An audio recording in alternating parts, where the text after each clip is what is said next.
appreciate the kind words. And in the immortal words of Yogi Berra, the future ain't what it used to be. In December of 2024, the athletics director at the University of North Carolina, Chapel Hill, sat in front of a group of reporters to announce some big news. And it all had to do with the guy sitting next to him.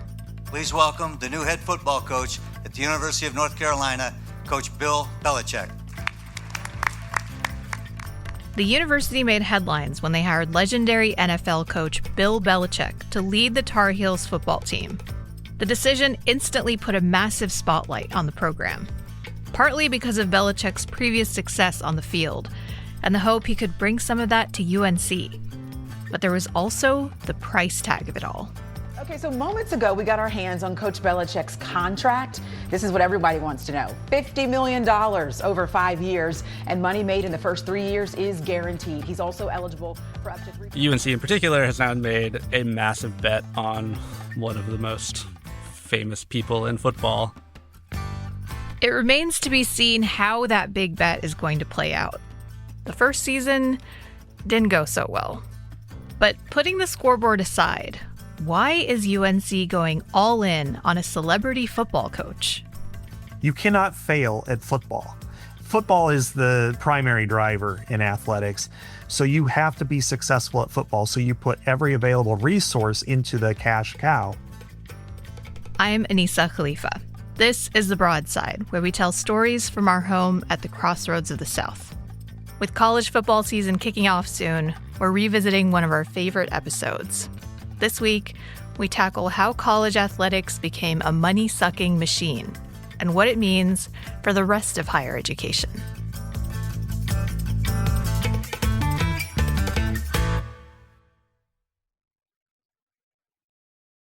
You're listening to this podcast, so I know you've got a curious mind. Here's a helpful fact you might not know yet. Drivers who switch and save with Progressive save over $900 on average. Pop over to Progressive.com, answer some questions, and you'll get a quick quote with discounts that are easy to come by. In fact, 99% of their auto customers earn at least one discount. Visit Progressive.com and see if you can enjoy a little cash back. Progressive Casualty Insurance Company and Affiliates. National average 12-month savings of $946 by new customers surveyed who saved with Progressive between June 2024 and May 2025. Potential savings will vary.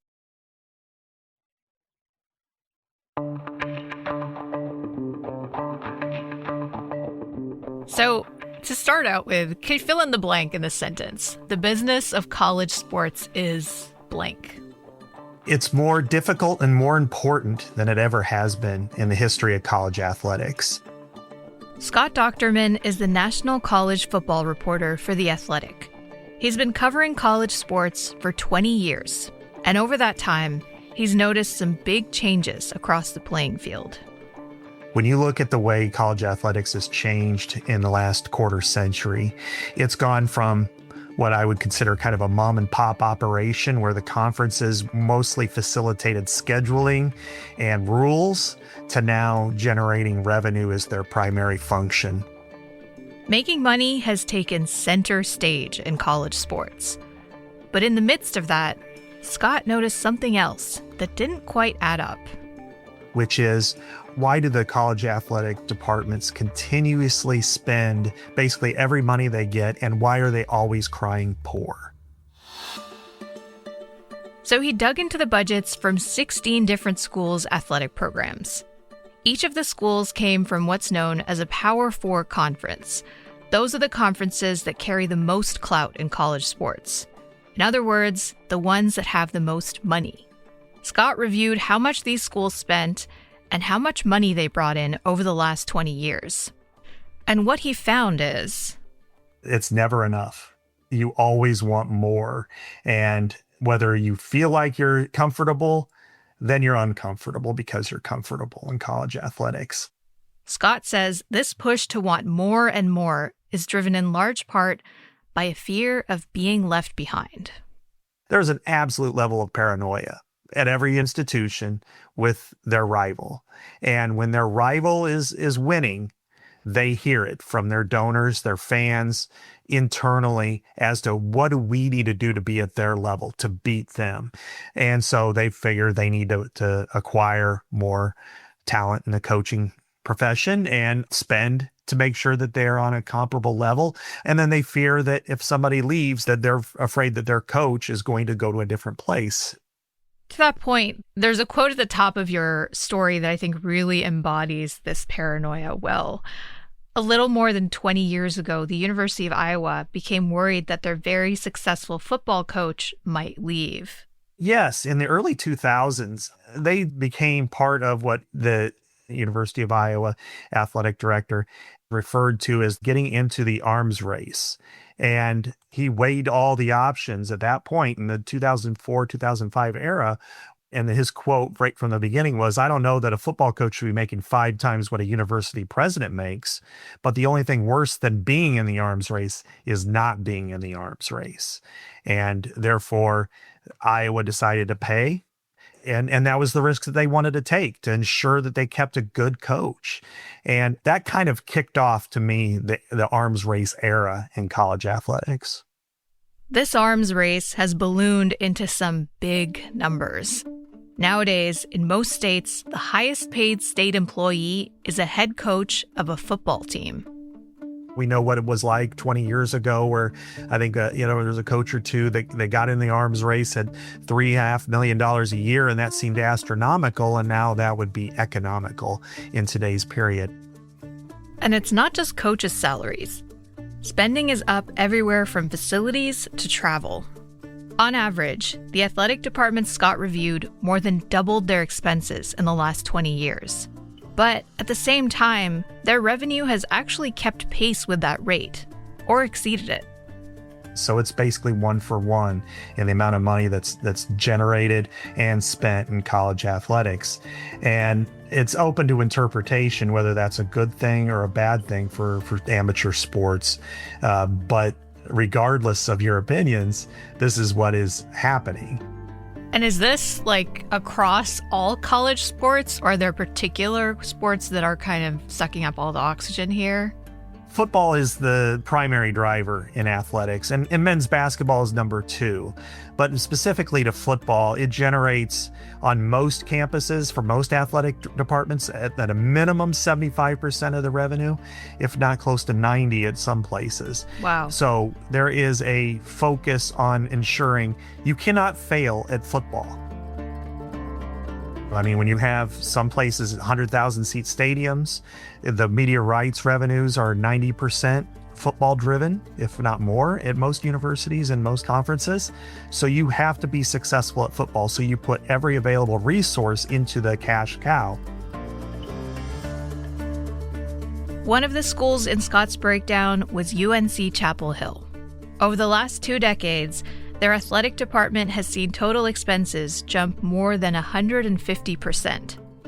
And coaching salaries, a 350% increase. And that's all before Belichick came into the picture. And just a quick note here. WUNC, which produces the broadside, is an associated entity of UNC Chapel Hill. We maintain editorial independence in all news coverage. So to hire Bill Belichick, it serves multiple purposes. And I think this could really, I'll be anxious to see what the numbers are like when the next couple of years reports comes out, because he builds interest immediately. He has a proven pedigree of success as, if not the greatest pro football coach in NFL history. He's certainly at the very top. He's on the Mount Rushmore. Right. Even I've heard of him. Right. I think it's a move, though, that if it pays off, it's like buying a lottery ticket. For North Carolina athletics and North Carolina football, but I think the odds are not like winning the lottery. It's right. Like winning a scratch-off ticket. Right. Well, it's a very expensive lottery ticket. Yeah. But Scott says there's one more major thing influencing the decision-making of university athletic programs like UNC.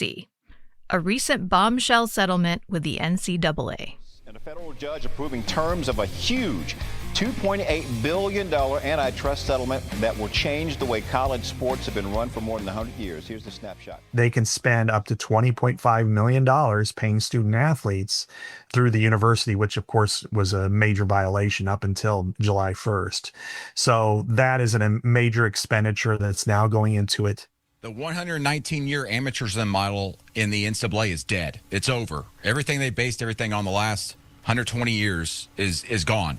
Players will now start being paid based off of the revenue from their schools starting July 1st. Those power conference schools are going to start sharing that revenue. You've talked about all of these different pieces of the business, but what makes the business of college sports unique from other types of businesses? We're talking about a mix between capitalism and socialism, if you will. And it is a really fascinating dynamic, if you want to get into the politics of this, that these universities receive donations from some of the wealthiest individuals in the country and certainly in their state and community. However, there are constraints. They are not owned by anybody, as again, they are a state agency. They are not a for-profit organization, so they do spend this money. So to have this one side driving to generate as much revenue as possible, but to not have a board of directors or not have somebody earning shares of revenue or off of what's happening, really, it makes it unique. It makes it different in society. Right. I mean, do you see any end in sight for this excessive spending? Or is there anything that needs to change for this spending to slow down? No, it's never going to change. As long as the only way is to put some sort of level of constraints on the entire business, and that'll never go over. There are aspects that could enter this discussion and really cloud it up, which is each of the four major conferences has explored investments from private equity firms and investment firms. And so that's going to be the next phase that we're looking at when it comes to athletics and revenue generation is, investments through private equity and how much that they are going to be beholden to those companies, rather than dispersing it to its membership. Outside of the other sports programs at these schools, I mean, these are eye-watering amounts of money, right? What is the cost to the rest of the university?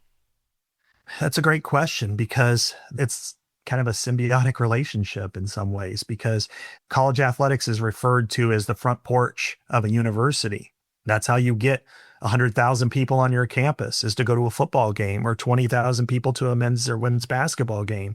And they see the university, they spend money on the university. You see when schools win championships or have postseason success that you see an uptick in admissions to the universities.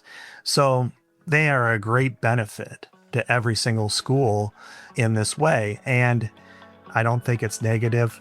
I think the only way it has a potential to be negative is if there's too much meddling on both sides of campus. If they can keep themselves separate, then I think it's a really important and mutually beneficial relationship.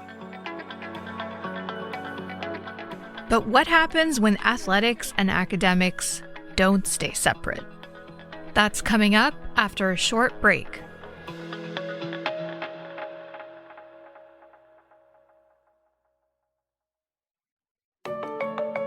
This episode of The Broadside is brought to you by Progressive Insurance.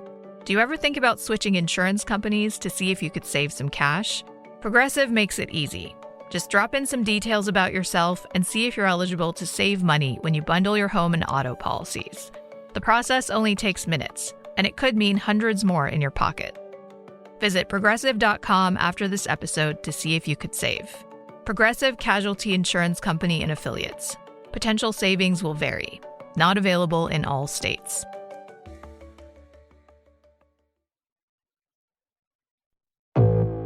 If you sold somebody a loaded gun who you knew was in a vulnerable state and they shot themselves, I think it is murder. Just because you're using the internet doesn't mean you get away with murder. I'm Damon Fairless, host of Hunting Warhead. This season, I take you inside the business of suicide and the places desperate people go when they can't find what they need in the real world. Hunting the Suicide Salesman. Available now wherever you get your podcasts. I'm Brian Reed. When I created S-Town, I looked at how secrets, lies, and the stories we tell shape a small rural town. Now on my podcast, Question Everything, I'm going bigger. Hi, this message is for Senator Lindsey Graham. I head to Washington to take on a law that gives tech companies sweeping immunity. Is how these companies have gotten rich.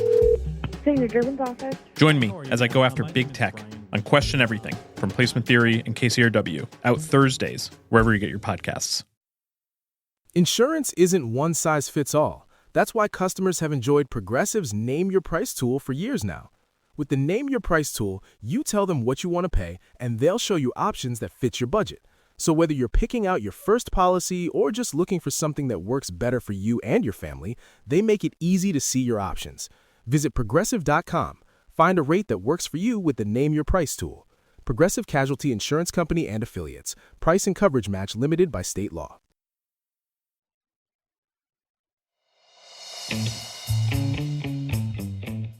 I am Matt Hartman, and I'm a higher ed reporter at The Assembly. When Matt Hartman started reporting on higher education in North Carolina, there was one thing he heard that stuck with him. I met with an old UNC guy, and one of the things he told me is that if there's ever something dramatic or controversial happening at UNC and you can't explain it, the answer is football. And that seems to exactly be what's happening. Earlier this year, Matt took a closer look at UNC's football program, specifically the big bet they're putting on new coach Bill Belichick. Once Bill Belichick got hired, the first things a lot of people heard were just the salary numbers. He's getting $10 million a year. They made all sorts of promises about how much he would get for revenue sharing with his players, for assistant coaches, for upgrades to the program more broadly. So, adding the Belichick bump onto a football team that already has a $40 million budget, Matt wanted to figure out, where is this coming from? Because it wasn't clear that there was an answer. So, where is this money coming from? One of the things we found when we started looking into this was that UNC has been putting money into sports since before Belichick. One of the big takeaways of our reporting was that last year, the university put $21 million, $21.4 million into athletics from other sources. And university spokespeople were adamant that it wasn't coming from state appropriations or tuition dollars, but basically this is money that could have been spent on something else in the university. And they had to do it to prop up the athletics department. Why is it such a big deal that UNC is doing this now? Because they really prided themselves on not doing it for a long time.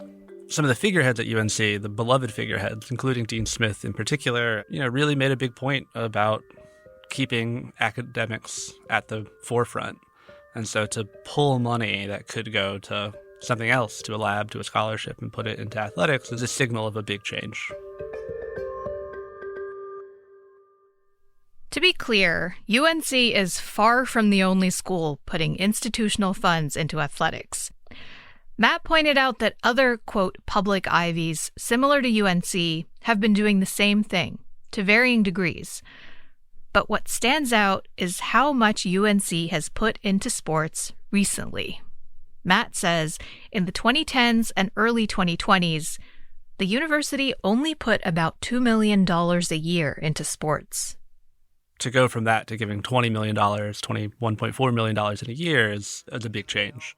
And the future of college athletics is changing, and we want to be in the forefront of that.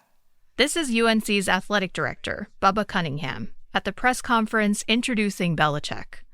With the new coach sitting next to him, the AD made it clear that UNC was declaring a new era for its athletics. And we are embarking an entirely new football operation, and we can't wait to have Coach Belichick leading the charge for us. The revenue you can earn in football dwarfs everything else, bar none, right? Like in college sports at UNC and most other places, there are only two sports that make money, and it's men's basketball and football. And the amount of money in football is just incomparable. So the idea is that if you bet big on Belichick, you can raise the prominence of UNC athletics overall, and everyone will benefit. How do folks outside of the athletic programs feel about this investment? They are big mad. Not all of them, of course. Some of them are football fans, but there are a lot of faculty who are really up in arms about this. I think the best example to show that is as Bill Belichick was being announced, I think right after there was a meeting among the faculty, and a geography professor pointed out that grad students are still getting paid just over $20,000 a year, and now they're throwing all this money at a football coach, and it just doesn't sit right for a lot of people. The answer from Lee Roberts, who's the chancellor, was if you go and see someone wearing a UNC shirt across the world, it's not because of our political science department. It's because of our sports program. Broadly, there are lots of people that are going to complain about universities being run like businesses now, but they are being run like businesses. And the value of athletics to someone like Lee Roberts is in the branding and in sort of building attention and visibility. That's why they think this is worth it. And for academics who, want to focus on the academics, it seems like a distraction. What about in terms of, concrete consequences for things like other programs or resources that might be put at risk at the university? At UNC, football and men's basketball turn a profit. No other sport does. When things are working well, UNC uses the revenue from football and basketball to pay for everything else. UNC has 28 varsity teams, so 26 of them don't turn a profit. So my best guess is if things start going south, the first thing UNC would do is start cutting sports. Bubba Cunningham, the current athletic director, has been adamant that that's not going to happen, that he is fully committed to maintaining all these teams. But Bubba Cunningham is also not going to be athletic director for much longer. They've already lined up a replacement for him. Some of the trustees and other people at the university who are big into this Bill Belichick deal have been pretty clear that they don't think it makes financial sense to maintain that number of sports. So I think that's one of the things that I'm watching is who is in charge of UNC athletics and how committed they are to maintaining some of those other programs. In the midst of this changing athletics and academics landscape, how is UNC a case study or a litmus test for other universities? UNC is in a better position than most schools. It already has a successful athletic program. It has a huge brand. It has this sort of attention. If other schools try to follow in their footsteps and bet big on football without the resources that UNC has, it's even riskier for them. And I think as bad as things could be at UNC if this bet goes wrong, I think the bigger risks are for schools like ECU or App State or UNC Charlotte who are trying to build a football program, in UNC Charlotte's case, like basically from scratch right now. That's an even riskier bet.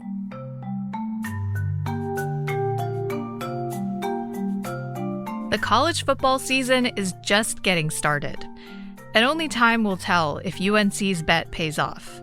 The team played their first game earlier this week, and it didn't go so great. And the heels are getting the boot put right to their backside.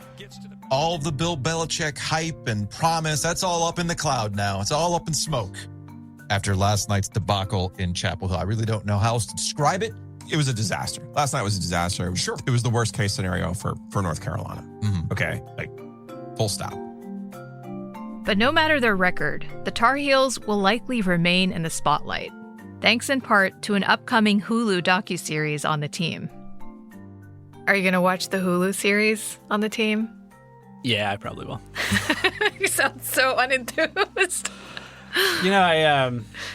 I mean, do you think that this reality TV series is a bid to increase the revenue in a way that, Drive to Survive has made the F1 fandom so huge? For sure.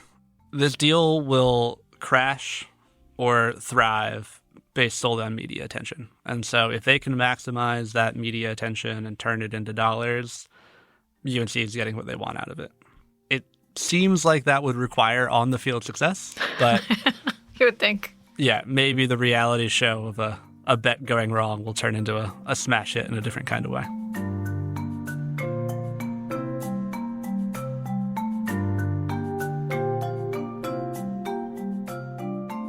And a quick update on this episode that originally published last year. The 2026 college football season officially kicks off later this month when UNC plays TCU on August 29th in Dublin, Ireland. The pressure on Bill Belichick and the Tar Heels will be immense. And that's because Belichick's first year was, by all accounts, a major disappointment. The team finished 4-8. The proposed Hulu series, it was canceled after filming had already begun. And on top of all of that, the program has been engulfed in numerous scandals throughout the offseason. This ain't working. This isn't the NFL. This is not working. This has been a disaster. And I think it's a little more egg on the face of North Carolina and the people who shoehorn Bill Belichick in there. If you'd like to check out more reporting from Matt Hartman and Scott Dochterman, we've dropped some links in the show notes. This episode was produced by Charlie Shelton Ormond and edited by Jared Walker. Our executive producer is Wilson Sayre. The Broadside is a production of WUNC News in North Carolina and is a part of the NPR network. If you have feedback or a story idea, you can email us at broadside@wunc.org. If you enjoyed the show, leave us a rating, a review, or share it with a friend. I'm Anissa Khalifa. Thanks for listening, y'all. We'll be back next week.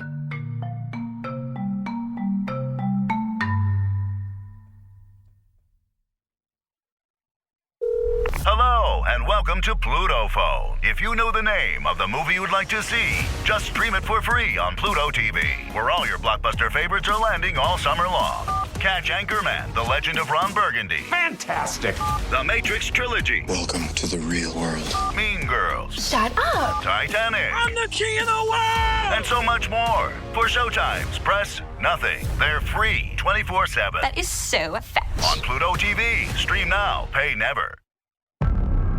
The moment a body is found, the clock starts ticking. 48 hours before the trail goes cold. From A&E and Crime House, this is the official podcast from the famous true crime series, The First 48. I'm Carter Roy. Every Thursday, I revisit a landmark homicide investigation in depth with long-form storytelling built for your ears. Listen to and follow The First 48 on Apple Podcasts, Spotify, Amazon Music, or wherever you listen to podcasts.